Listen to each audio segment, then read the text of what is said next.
I don't know how it was for you, but for Spain and definitely Nigeria in the 80s and 90s, it was a culture of very much like, hey, know your place, follow the rules, respect your elders, don't speak too loud. And here it's almost like the opposite. But I had to get through a lot of deprogramming for that, because I would see myself from the lenses of like, man, if I was saying these things in you have to Spain, unlearn a lot. A lot, yeah. Right? And I had friends that were from here tell me, hey man, if you are pitching, pitch. Yeah. Like, don't be shy to really think like, what is your quiet ambition? Like, how big do you really think you're going to make this? I was very shy of like, I cannot say those things out loud. Welcome to First Block, a Notion series where founders and executives from the world's leading companies tell us what it was like to navigate the many firsts of their startup journey and what they learned from that experience. I am Akshay Kothari, Notion's co-founder and COO. Our guest today is Adeyemi Ajao, co-founder and managing partner of Base10 Partners. Base10 is an early-stage venture capital firm investing in the automation of the real economy. Well, Ade, thank you for making time. Thank you for having me. I'm so honored. So excited to have you here, and we have never met, so I'm just very curious about your journey. I thought maybe we start with 20. This is 2005. Early social networks are taking off. Can you talk a little about like what inspired you to create a social network in Spain? Yeah, absolutely. So look, I was a student in Madrid, and there, unlike in the US, you don't socialize in a big campus, but you're actually in the city, right? And like half of what you do is figure out, okay, where is everyone in my college going to, so I can like show up and hopefully make some friends. So you see, now we think about Facebook, MySpace, Reddit, but there were a few social networks actually before that. And there was one in Sweden in 2002 called Small World. And that was invite only, very exclusive. And that was some early idea of like, you know, it will be interesting to have something like that in Spain. Together with another friend, an engineer, we started toying with prototypes of what eventually will become 20. But the moment we really decided that we're going to turn into a company is when I came to the US as an exchange student. And I was here in the very first year of the Facebook launch, at Emory in Atlanta, of all places.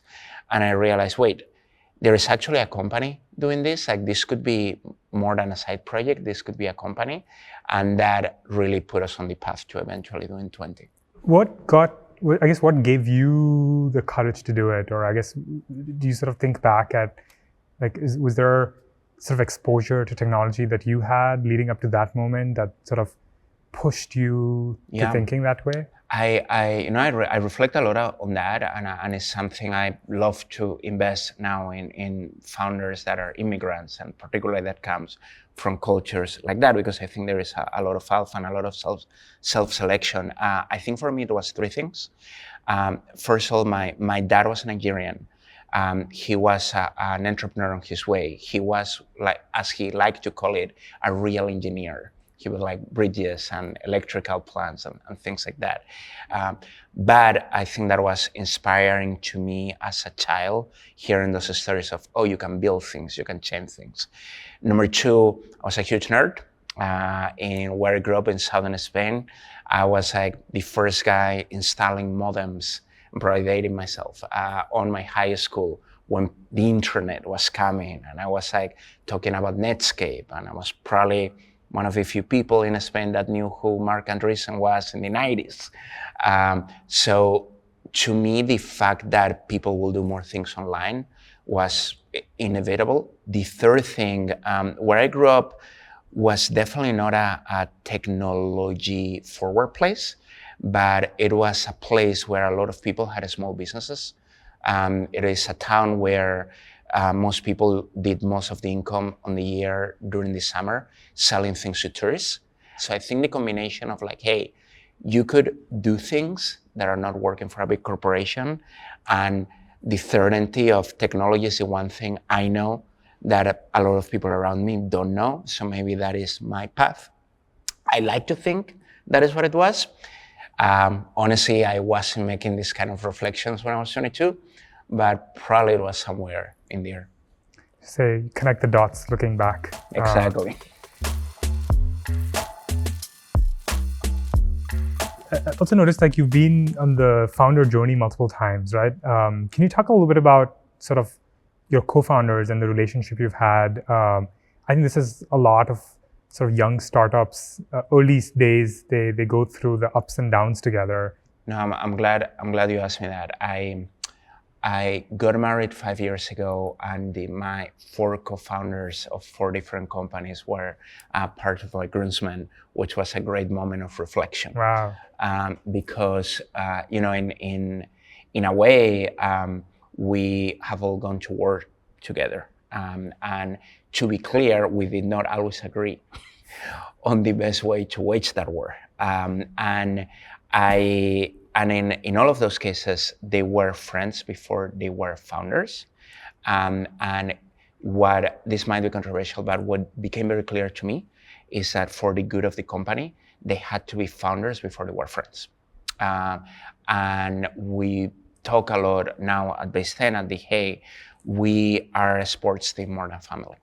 Like, we are there to like win together, to support each other, to bring the best out of each other, but also to challenge each other. And it's not always very comfortable. And that is something that I am now fine recognizing at saying in my 40s.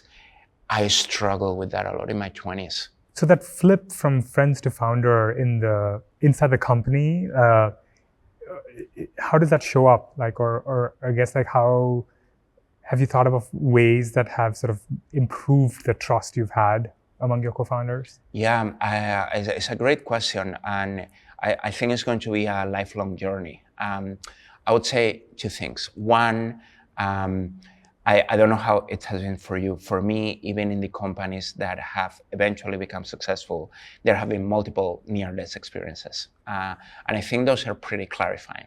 I think when you have a few of those and are lucky enough to like come alive on the other side, it forces you to create some sort of framework.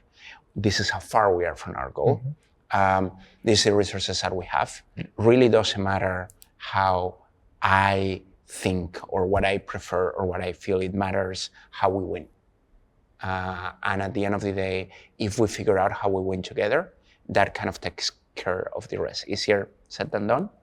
But as a framework is how I try to talk about it. So as you did these consecutive companies, I'm curious, like, do you feel like each company got better in this, like in having this? Or I sort of feel like, you stop making the errors you made in the previous company, but you find some new errors to make. Yeah, I definitely never run out of new errors to make.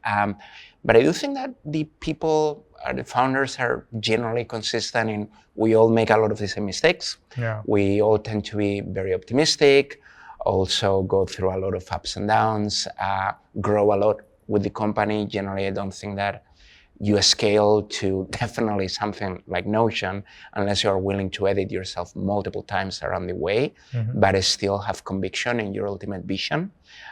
So I try to provide that from the personal experience of, I can confidently tell you about 50 times I single-handedly almost killed the company, which I try to offer a lot.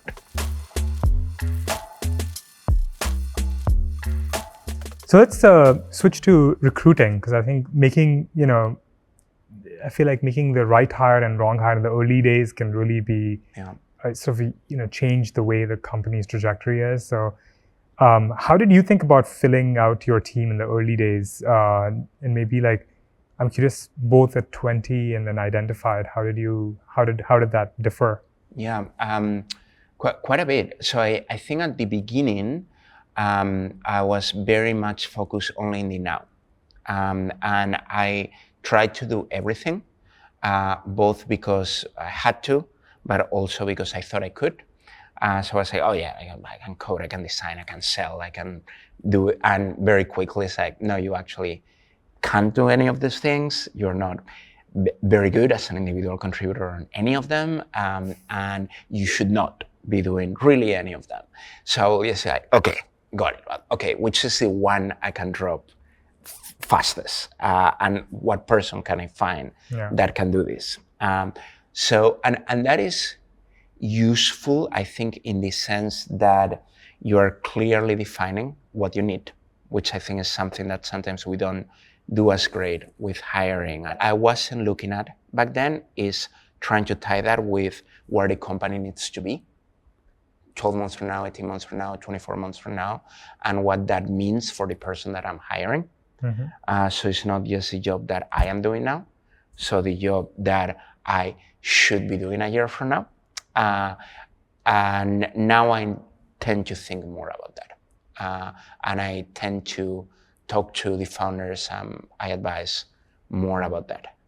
Again, easier said than done. One founder that I work with, that he's very well known, he tells me that what he does is he interviews for all his direct reports every 4 months, no matter what, just to get a sense of, hey, am I still hiring for what I have versus what the company should need, which I think is an interesting mental exercise if you have the time. There's always a little bit of this trade-off that you have to think about, is like how much sort of like individual contributor energy do you bring in, who can just come in and do the work, versus how much someone who has been an experienced leader, manager of many, many people, manager of managers. I guess, like, how do you calibrate for the right experience, especially in the early days, because this really matters. It's like you want someone who can come and drive the work, not come in and ask for 3 more headcount, you know? I think that is an excellent question, and I'm very curious what you have found at the scale of Notion. I would say my gut reaction from me is the one thing I will add to the equation is if I'm going to work closely with that person, what kind of profile can I help make more successful? And I know that for me, definitely the individual contributor, hey, go and figure this out of nothing. And what I have observed some companies being able to do quite well is bring someone in that could do that, and then go and do the next 0 to 10 or whatever, and actually hire their successor that will then be a manager. And I think it's also, is what you're doing something that the company already knows how to do quite well, and it's just an expansion, like a new market or a new vertical, or is it ex novo? How do we bring generative AI into the company in a completely new product? So I don't know, what have you found? That's a good point. It's kind of like a little bit thinking more deeply about, is this truly a 0 to 1 project or a 1 to N project? And that probably determines whether someone can come in and just, are they running what they already is running and just scaling that, or is there something? I think, at least at Notion, I would say we've had successes with both, but for both of them, we do think the first 3-6 months, they need to, regardless of how experienced you've been before, I think someone needs to have this like scrappy, like I can do the work myself energy. Even though eventually, like, that's not their job. Like, they sort of have to scale it. I think the IC energy has just worked better. Like, and so even when I think about people who are probably in the executive team here, like, the first 3-6 months was a lot of just like them doing the work directly versus building out the team. So I'm going to change topics. One that's really close to my heart is community. And we think a lot about community here at Notion. I would say it's a large part of how we've gotten where we have so far. You started a community, I guess, with 20. So how did you all think about community back in the 20 years ago? Absolutely. So by the way, we quote Notion as an example of authentic community building as a way to build a great business internally at Base10, and we have several case studies of some of the early communities that, quote unquote, clients built around Notion templates and use cases. And anyway, we think it's fascinating, and everyone should learn from you. In our case, it was paramount to us that 20 felt like your group of friends. So I was actually talking a couple of weeks ago to the founder of a much larger, well-known social network, and we were reflecting on how social networking has changed over the past 15 years and how community has changed. And I think it's fair to say that for a lot of the, let's say, teenagers and high school students growing up now, they sometimes have a digital self that socializes and builds a community before they even do in quote unquote real life. Yeah. That wasn't the case for us. People didn't think about what profile picture was going to make them look cooler to a stranger. It was literally like, me and my friends. And it was very authentic. And we talk a lot about this, how we make it authentic. And that had a lot of product decisions to like, hey, the newsfeed, should it be the most liked pictures of strangers, or should it be your friends, like the people that we know you're in class with? What kind of content we want to promote? What kind of actions do we want to promote? This site was invite only. And being invite only, it got to like 50% of daily traffic in Spain, which is quite a bit. And one of the things that I like the most is that when we actually asked that to users, they were surprised that it was so big, because they were like, no, this is me and my friends. And I think that it spoke to the team being successful at being able to create that feeling of belonging, authenticity, community. And I like to think it was very intentional. And I think generally that the combination of intentionality, but also organic, and listening to, okay, what is the community doing? What are they telling you with their clicks that they want to do? How do I facilitate that and get out of the way? Is what I like to think about. And the metric that I think internally from the beginning we really, really wanted to optimize was never growth or page views. It was engagement. Did you all have like in those early days like a growth team who thought about like growing engagement, or was it more natural, like we're just building core products and these things are just leading to the right It's a great question. It varied quite a bit.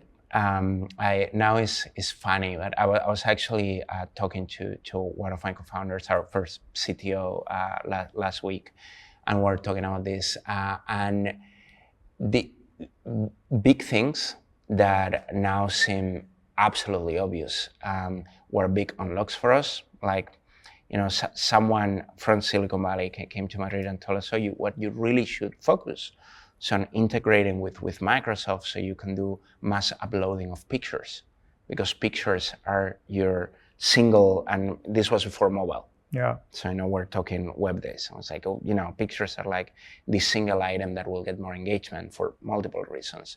So if you let people upload multiple at once, that will actually be a big deal. And it was a lengthy project, but we did it, and that facilitated a lot of growth. And then we included pictures in the invite, which made people more likely to want to come in. And you could tag someone that wasn't there, but you could send them an email saying that I have tagged you in this picture. All the way to being very forward on creating an iPhone app. When Facebook was still betting in HTML5, which was actually extremely good for us from a competitive perspective. So again, things that, for today, I bet, a 10-year-old would be like, yeah, pictures are good, but just in Spain back in the day was a big thing. It also feels like they were probably not, the growth team was probably not even coined back then. Yeah. I think it probably seems like more like a late 2000s or late 2010s. You are absolutely right. In fact, I talk about that a lot, like things that I started identifying in 2010, and around that time, things like, the growth team, the PM, the data science team. It's like, of course we're doing all those things. We just didn't even know. I remember one of the first times that someone walked me through how the data science team works, and I was like, of course, that is such a accountable. Now I want to do a company only about data science.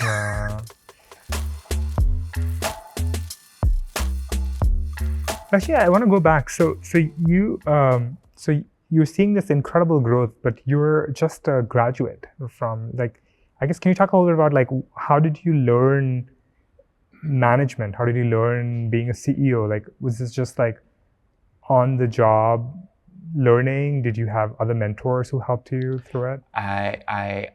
Some of our early investors, although not exactly a tech company, they had managed things and companies before, and that was definitely helpful. Reading a lot. Think that is why resources as the one you're creating with this initiative, I think, are so transformative, because there wasn't that much published back in the day in 04, 05, 06 that you could read about in terms of how you manage a startup or how do you do a team. But every piece I could find, I would like read it multiple times. And same thing if someone on my team did it, about fundraising, about team dynamics, about literally everything. So there was a lot of that. I would say that, I'm curious if it has been the case for you, but when I first moved to Silicon Valley, and I was like, oh, I'm really interested in what this person is doing. And I remember someone at my school was like, oh, just email them and like tell them to grab coffee. I'm like, what? You can do that? You can do that? Yeah. Like people will do that? And they do. And I think it's one of the things that is so magical about this place, which is like you probably like respond to a bunch of people weekly or monthly about things that in Spain, in some of the companies that were like large companies in the region, if you wanted to meet with someone that was 3 levels below the CEO, it will be like audience with the king, and it will take like circumstance. And so I just think that is so different, and it's such a luxury. I still think today, being here with that. So I actually am excited about this question because I sponsor our immigrants group here in Notion. So as I read it, as you've actually moved quite a bit. You went from Spain to Nigeria to Italy and to the US, and you talked about in one of the interviews that really shaped your perspective as an entrepreneur. Can you tell us more about that? Absolutely. So my dad was Nigerian and my mom is Spanish, and yeah, particularly because of the nature of his work with the engineering projects, we'll like follow him. We're mostly in Nigeria my first 8 years, but moving quite a bit. We're actually homeschooled, and you at the same time, and I think my mom was extremely intentional about this and making us feel as much part of the community as possible. But it was also extremely clear that our experience was different for multiple reasons.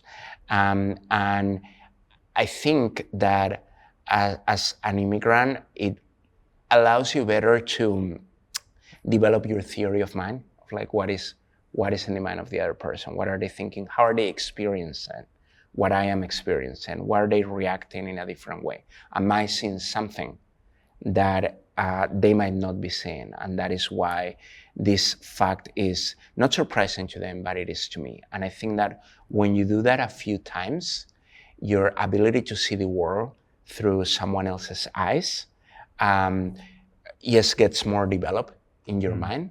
And I think we're all pattern machines, but I think your library of patterns might get expanded. And I think that's such a gift. I try to reflect on that a lot, because at the end of the day is, if I was optimizing the function of my life, I think acquiring as many patterns in my library as possible might give me a more rich experience of the world. And I think that being an immigrant is kind of like the ultimate test for that, because everything is new, but some things might be the same, some might not.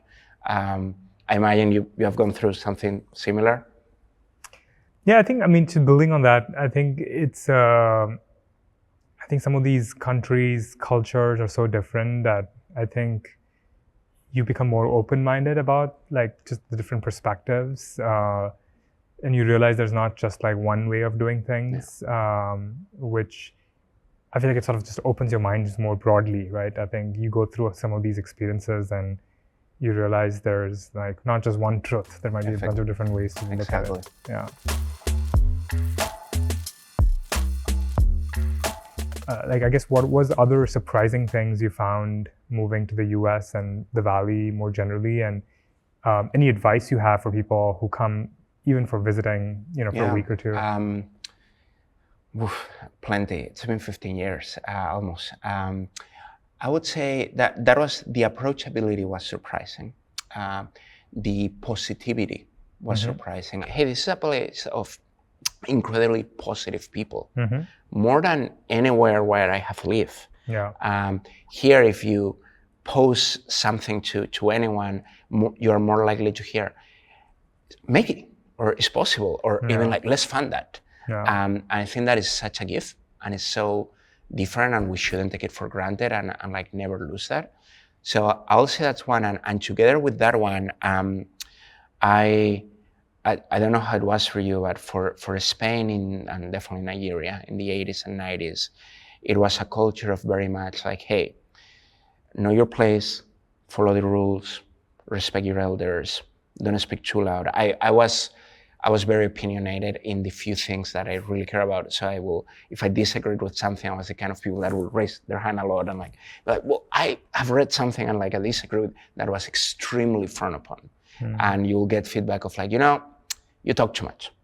I'm like, okay.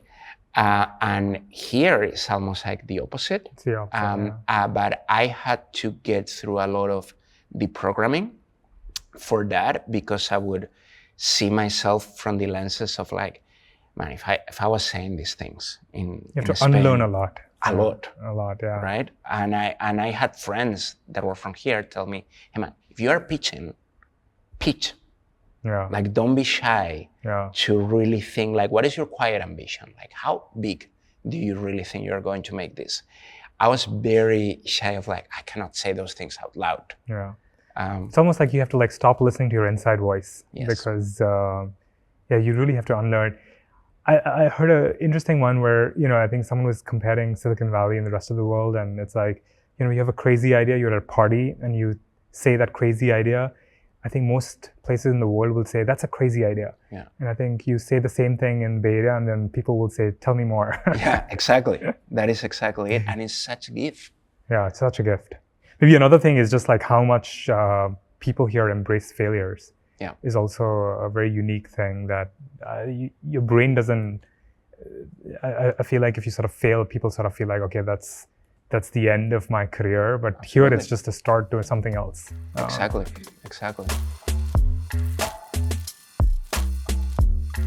So both 20 and Identified were acquired. Can you talk a little bit about like, why did you sort of pick that path? Why was acquisition the right, move instead of sort of continuing to build?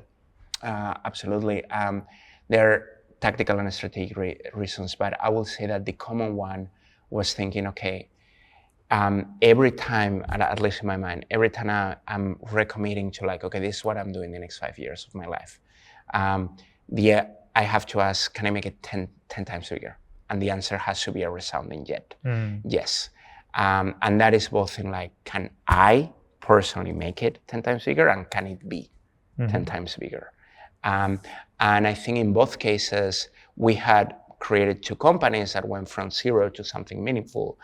In 20's case, in next phase of growth, it could only grow so much in Spain. Like most people that could be using it were using it. And it's like, okay, can we go and compete with Facebook in other countries or other verticals, quote unquote, when we have, 0.5% of the funding? Complicated. And a very good offer came by. And with Identified, that was the same with LinkedIn. It's like, do we think that we can take on this? And the answer was maybe, but actually this combination with Workday makes a lot of sense. So it was both the objective, quote unquote, it's never objective, but evaluation of like, okay, what do you have to believe for the 10x to be realistic? And then do I believe I'm the person, or me and my co-founders are the people to like take that to that next level.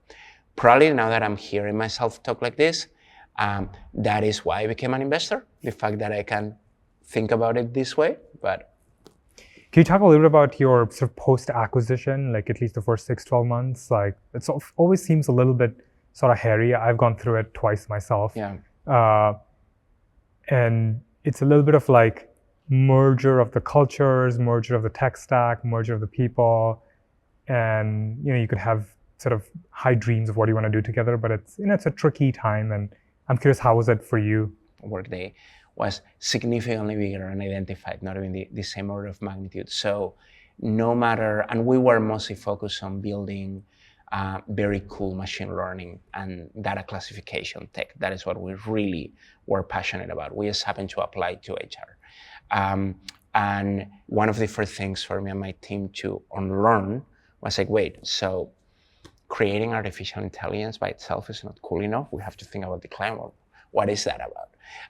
What I'm trying to point at is that you might have a mission, a vision that might not match 100% or will surely not match 100% with that of your acquirer. And I think part of that is trying to really find out, okay, is there a way in which I can, make that my mission? Mm-hmm. I think at the tech or, team or like vision level, but then individually, it's like, okay, well, you're no longer running the show. Yeah. You are going to contribute more or less to that particular mission. And I think that's a very personal thing. I think it's kind of like, you go from like CEO to, a product manager in a large company. And it's a bit of a like, it's like you have to like fully swallowing that and then getting back to the core mission of your acquired company or sort of acquired company is hard. Yeah. Let's talk about a different transition, shifting from founder to an investor, which is something you've done recently. I guess not much recent anymore, but how's that shift for you?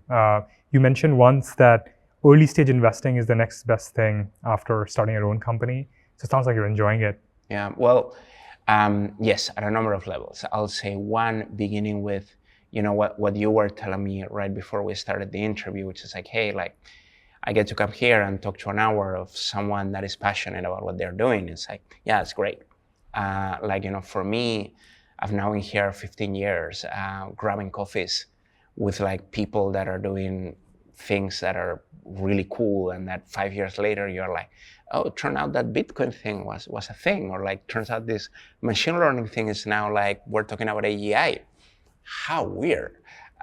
Incredible. It's incredible. So the fact that is part of my job description, it's like, every week I'm going to block time during my workday to like sit down and like listen to people telling me about that. That's, I don't know, for me, that I love learning, is great. The second part is that, out of the companies that have been part of the founding team, actually the two in which I did not run them full time at any point rather than at the first year, are the two that became biggest. And very early, I was able to let go of like, even if it's my idea, even if it's me putting it together, there are actually people that are significantly better than me at doing everything else, let alone managing. And as an investor, one of the first things I tell the founders I work with is like, hey, I am definitely not going to try to tell you how to manage your company.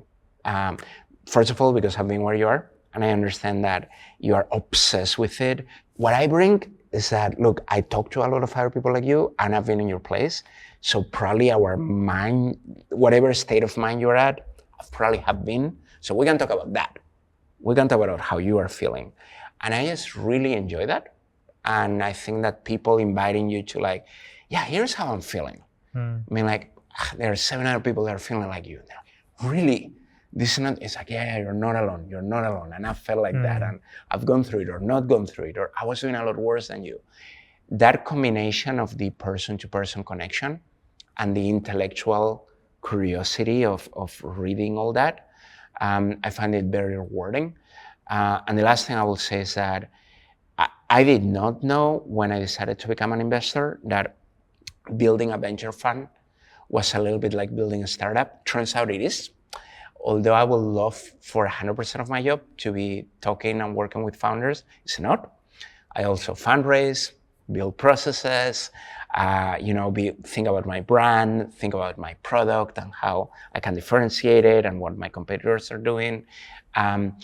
The difference is that for the model that we have at Base10, we're small by design, we're never going to hyperscale, which is the part of the startup journey that in some ways can be the most fun, but I also is the one that I am personally less good at.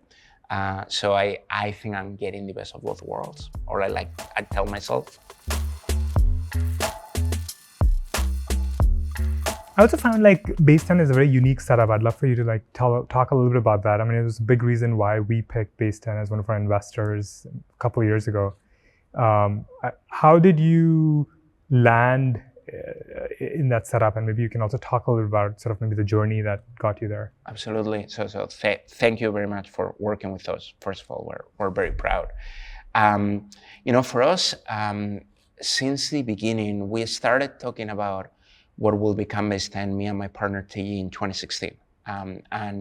We had, I helped launch a ride-sharing company, it's like Uber in Latin America. He had invested in Lyft, was an early investor in Instacart or Rappi, which are companies that all have in common what we call, they're helping automate the real economy.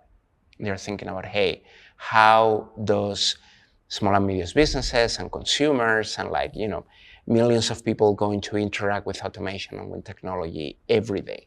And what happens when you become a leader in one of those industries? And we came up with this concept of automation of real economy, solving problems for the 99%, and supporting the founders that are going to come from all demographics and geographies that are working on these big problems.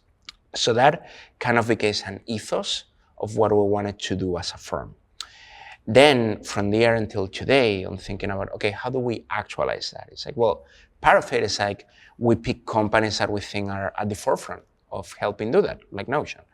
But part of it is also, okay, how do we tie our mission to that? And we came with this concept of wouldn't it be cool if the champions of automation of the real economy, their success help fuel the success of the next generation of founders that are going to do that. So we came up with this concept of, hey, Base10 is going to give away 50% of all the profits that we make in the name of our companies that had helped us create those profits to fund scholarships for the next generation of founders. And we thought that it was a very nice way to complete the circle. So it's like, hey, we hopefully pick winners. They win big time by 10xing the company. They are, just by doing that, creating a pool of capital that will benefit the creator of the next Notion somewhere, hopefully. And self-settling, we will invest in it when that time comes. So has been a lot of thinking of, hey, what do we care about? What do we think we're good at? And how can we tie it all together? I think it's a really good setup, and it's very inspiring as a way to just think about, I think you're investing in the future, but there's a nice tie-in back to how you're helping society. And I love the idea of helping the 99%, solving problems for them is super inspiring. You were recently the first Black investor to be named on the Forbes Midas list. Congratulations. Thank you. Maybe from your perspective, since we just talked about this immigrant journey, maybe you can talk a little bit about why is diversity, all types of it, so vital in an organization? Absolutely. I think, like we were talking before, having moved around so much as a kid, and by the way, I had a super happy childhood, but definitely a non-conventional one. And in some way, I remember, I have this early memory of going to my mom. I cannot remember in which country it was. I think it was in Switzerland. And I was like, Mom, I'm not like anyone in school. And she was like, yeah. It's like, you're not. And here are the news, you're not going to be. But guess what? You're not going to convince people that you're like them because you're not. So That could make you that could exclude you, or that could make you really interesting. Everyone's different in some way. You might be more obviously different immediately for whatever reasons, but that's great because you're going to bring something new to the table.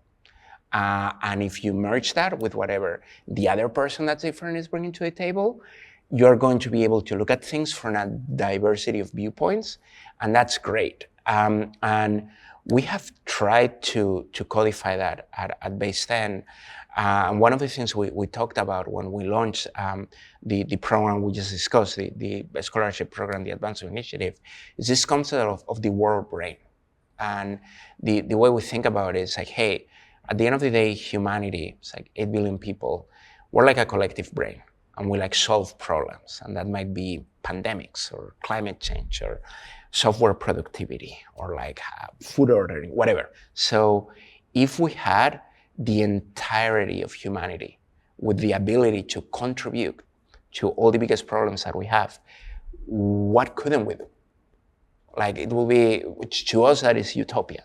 It's like every single human can contribute their lenses to a big problem. And we all have the connectivity to, maybe work at it together in an ocean dock. What would that be like? We think that is a very powerful vision, and to us that speaks to the ultimate diversity. To like, what if truly everyone could bring their experience that is unique to something? So that's the way we like to think about it. Love it. I especially like your story with your mom, because I feel like I have a 7-year-old and sometimes I get these questions, right? It's been such a fabulous conversation. There's 2 questions we ask every guest, so I want to close that out with that. The first one's easy. Describe a day in the life of Ade. How do you start your day? Do you have any rituals that you do every day? I try, and I feel, I believe very much in this concept of accumulating advantages. So I'll do something that I like and then do more of it. Mm-hmm. My current routine, I wake pretty early. I woke up around 5:30. I try to not look at my phone immediately, and just to, within the first half an hour, go and do some exercise. So I try to be very active, and I try to exercise every day for about an hour. Then I spend time having breakfast with my daughter and with my wife. And then I will immediately launch into the day. And I will say that, from 8 to 6 or so, it will be all work almost nonstop. I have tried to divide the week on days that are all meetings and days that are no meeting, unless emergency. I try and work 6 days a week, so Sunday is one of the no meeting days, but that is just pure thinking and planning, because one of the things I've learned about myself is that I am either in problem solving thinking mode or in execution mode, and I'm pretty bad when I mix both in the same day. And the last corollary will be that I try to go to bed early so I can keep that up, and I try and read quite a bit outside tech and outside business, because I think it's adding to my brain library of things. All right, final question. If you were to write a book about what's gotten you to this point in your career, what would you title it? I will title it something like Smiling at Chaos. Because I feel that early in my career, I was trying to control chaos. Things I'll be like, okay, I've got it. And they're like, broke. Okay, well, now I've got it, broke. And I think at some point I was like, it is always going to be in construction. Like, it's always going to be in construction. But smile. Like, kind of as we were saying, of like leaning to what is difficult. It's like, yes. Smile at it, because that means, because you can solve it eventually. So keep that positivity.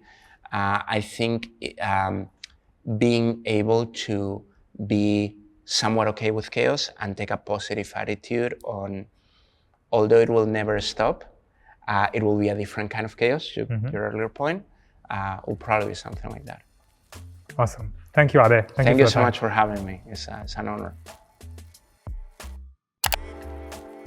First Block is brought to you by Notion for Startups. We at Notion care deeply about startups and founders, and we hope these stories inspire you to keep building.